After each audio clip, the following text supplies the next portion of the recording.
বাবা, ধন্যবাদ তোমায়। তুমি তো আদর্শ আমার। ইচ্ছা তো তোমারও ছিল, যেগুলো বলিদান হলো। তোমার ত্যাগের কারণ আমি, তবে সফল আমি আজ।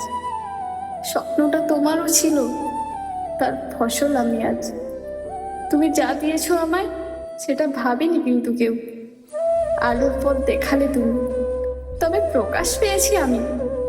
জীবনে ছিল না কোনো আশা, তবু পরিচয় পেলাম আজ। মুখে বলে না যারা কিছু, কিন্তু সন্তানের জন্য সে ভাবে। বাবা, তাকেই আমরা বলি ত্যাগের রাজা তুমি তাই। মুখে একটা কথা নাই, নিশ্চুপ থেকেও পাশে থাকো। বটবৃক্ষের ছায়ার ন্যায় রাখো। সংসারে বলিদান তোমার পরিচয়। সবাই তাই বাবা নয় এই সংসারে, প্রণাম তাই করি তোমায় বারে বারে। বাবা সবারই এমন হয়।